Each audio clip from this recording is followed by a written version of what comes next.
Hello friends, welcome to Creative Medicine. In this lecture, we will learn about.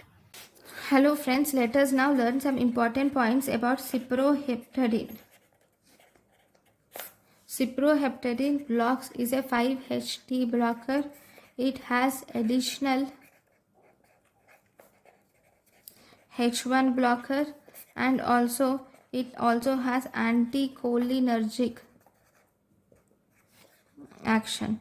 Okay, because of this 5-HT induced antagonism, the uses of this 5-HT induced antagonism are: it is used in SSRI induced sexual dysfunction.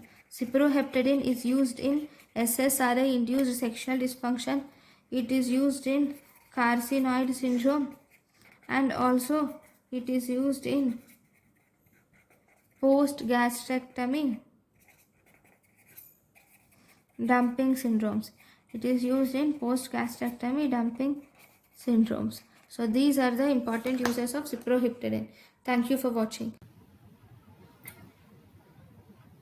Thank you and thank you for watching.